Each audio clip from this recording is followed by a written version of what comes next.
There. Welcome to my channel. So in today's video, I'll be discussing about how we can install the WordPress on an existing AWS Lifestyle instance, or we can use a launch WordPress website using the built-in option. Like if you when you're launching a Lifestyle instance, that time we will select the application WordPress. So I'll be showing you both the scenarios, how we can utilize this.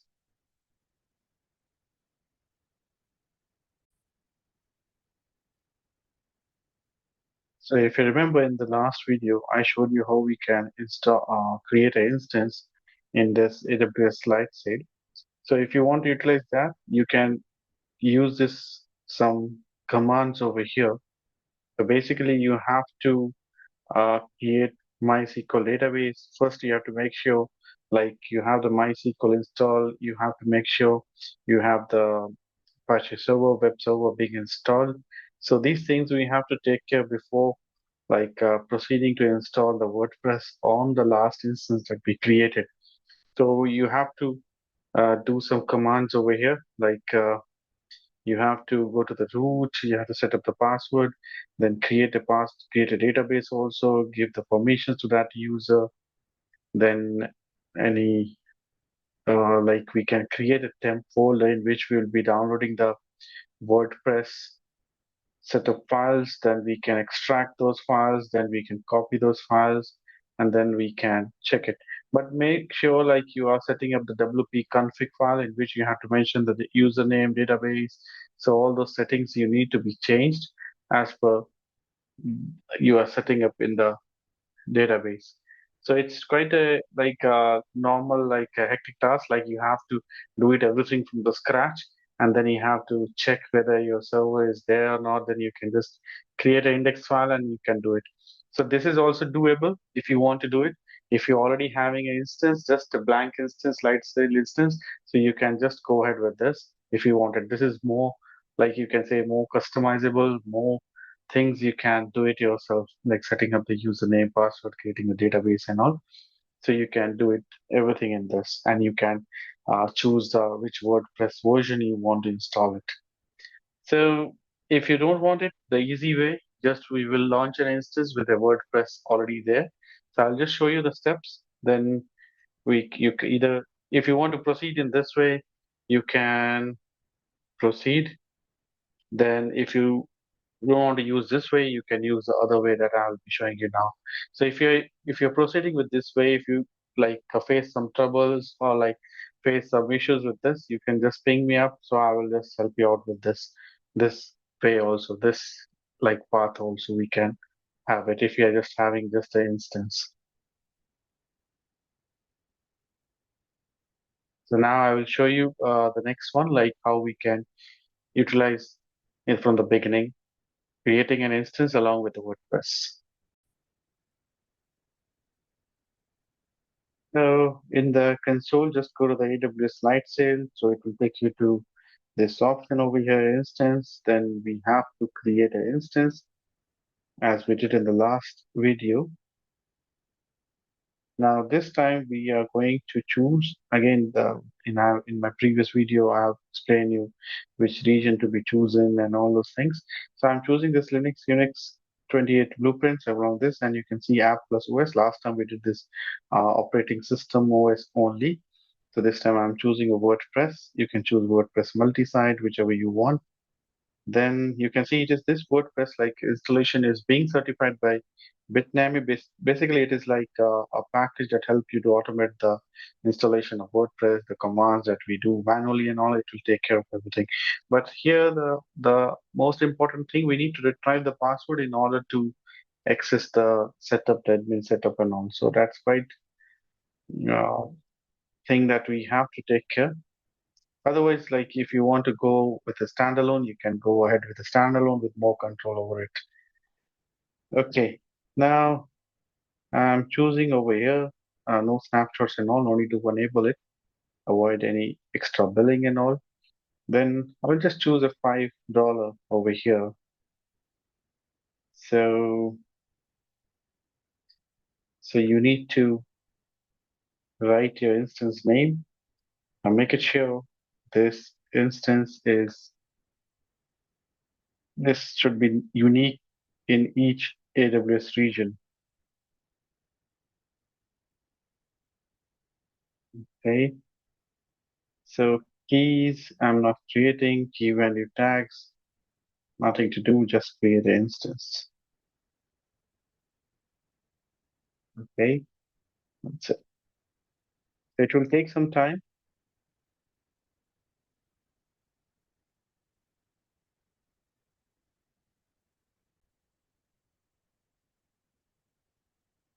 So you can see our instance is ready now. So let's do SSH.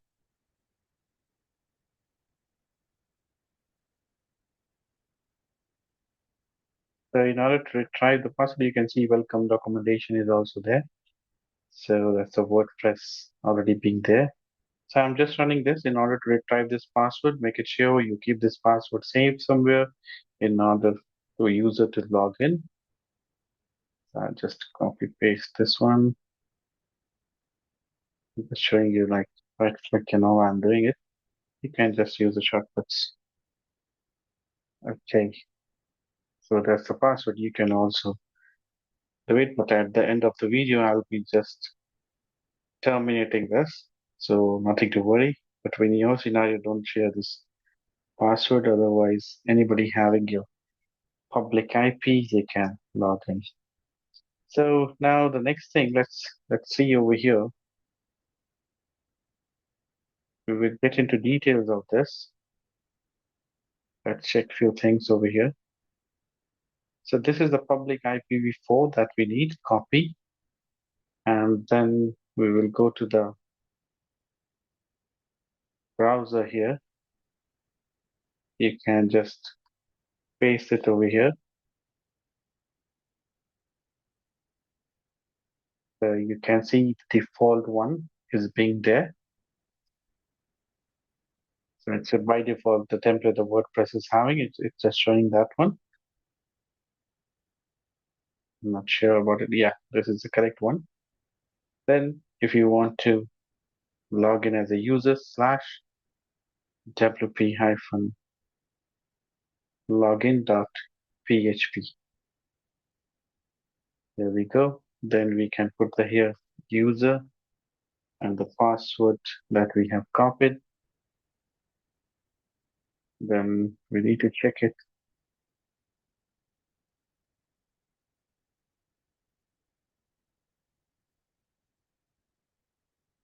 Let me copy the password again.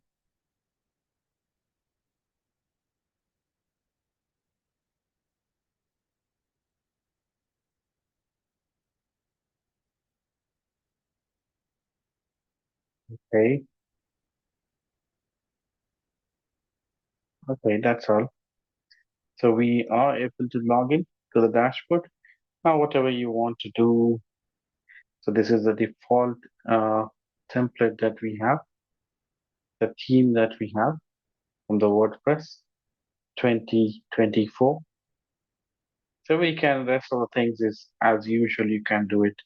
So I'm not going into deep into this, how we can use the WordPress, how we can do these things and all, but just in terms of the light sale and all, few things that you have to take care. Like suppose if somebody is restarting this, uh, if this instance, this private, this static IP will be getting changed. The default IP of your WordPress instance will change if you stop and start this instance.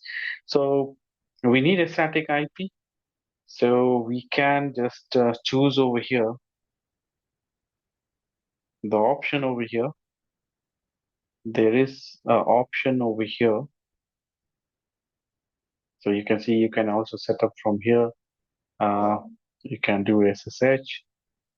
So these sign into your application and all. From here also you can see access default username. So you can see this is the default username. And even you can check access default password. So you have to do default password like this. Copy and paste in the Cloud Shell. You will be getting the password. Okay, so if you just want to follow the steps, you can just follow in this way. Next thing, we can So it's quite easy, like it's given over here. The whole guide is given over here, how you're going to set up, how you're going to connect, what's your public IP, and what are the credentials and all. You can just have a look into it. So if you have your custom domain, you can attach to it. So here, the most important thing, make sure you have a static IP. So once you click here, so we need to create and attach. So I'm not showing you over here. You can just create one and then you can attach it. Okay, so whenever you restart and all, it won't affect, it will remain the same. So it is based upon the instance zone, like we are launching our instance in the Mumbai one. So it will be from there attached to an instance drop down. You can see static IP location, which location you want. So we can have it from here, IPv4 networking. So even you can add some firewall rules if you want, like you want to allow certain IPs and all only. So these things you can add it. It is similar to the one like we created earlier in the case of in-situ instance and all. So if you're having certain domain, you can add it over here, register a domain. Then again, the route 53 will come up over here if you want to register. So it's quite handy. So if you are going ahead with the light sale, so if you want to see how we can have this Amazon route 53, you can just have a look into a video. I will just put in the description of this video the link to route 53. And networking storage, another important thing, like by default, this one, you can have a EBS attached to it or EFS, whichever you want. So we can attach the disk. So you can see you can also create a disk. Snapshots, if you want to create, you can by default automatically. I have disabled it. We can create a snapshot. So in order to like have a backup of this. So metrics, if you want to see how much the CPU utilization and all, it's like you can have a real time like values like whether it's alarming situation, you can have a threshold specified for CPU utilization and all. And then you can utilize this option over here, metrics. Then, yeah, coming back to this networking. So we can see over here, we can attach a static IP. So we can define some name, unique name like my static IP or XYZ, whatever it is. Then it will create and attach to it.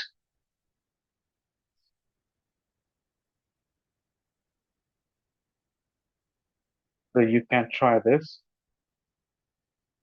Let's keep it same.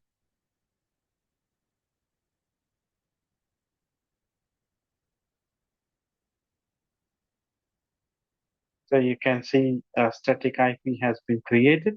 So this is my static IP. So I can detach it if you want to get a new IP and all. So anybody trying to access this by WordPress, they can use this public IP slash WP admin. You can see the username and password, and do let me know are you able to log in or not. Anyhow, I'll be removing this at the end of the video. That's why I showed all the password and all. Please don't make the same mistake. So once you're done, you can just work with your WordPress normally. So this is the most easiest way. Like you can have your like if you're setting up a small business or something, you can utilize this very easy way in order to run your application. So it's quite easy. You can have the different options like CDNs also. You can have it attached to it. You can have a load balancing also. You can have a firewall. So all the options are there in one place. You can add your domain and what else we want, storage, snapshot, everything is there at one go without managing these things ourselves. Just we need to define it. Okay, that's all from my side. I hope you understood. So if you want to go with just if you're having an instance, like sale instance, you want to install the WordPress, you make it sure you have to do it everything from the scratch, from creating the database to installing, downloading the setup for the WordPress. But it's a more control. You can define your things and all. But if you want to go this way, it is by default. Uh, it's there. You need to make sure you get the password, user and the password, and that's it. So once you're done, you can just delete it, you can terminate it, your instance. I hope you like my video. Please do like, share, and subscribe to my channel. Thanks for watching. Please do let me know in the comment section if you have any issues or if you are facing some issues with this. I will try to answer your queries. Thank you.